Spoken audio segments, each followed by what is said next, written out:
الشيطان الرجيم. بسم الله الرحمن الرحيم.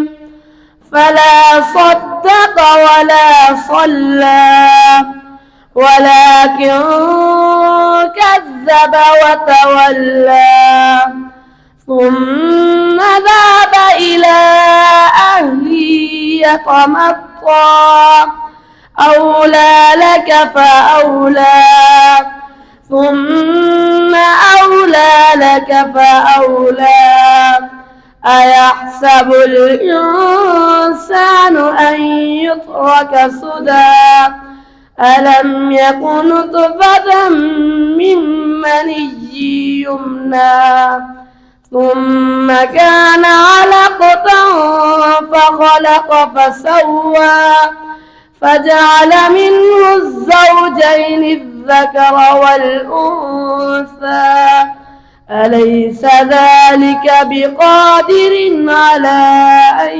يحيي الموتى؟ صدق الله العظيم.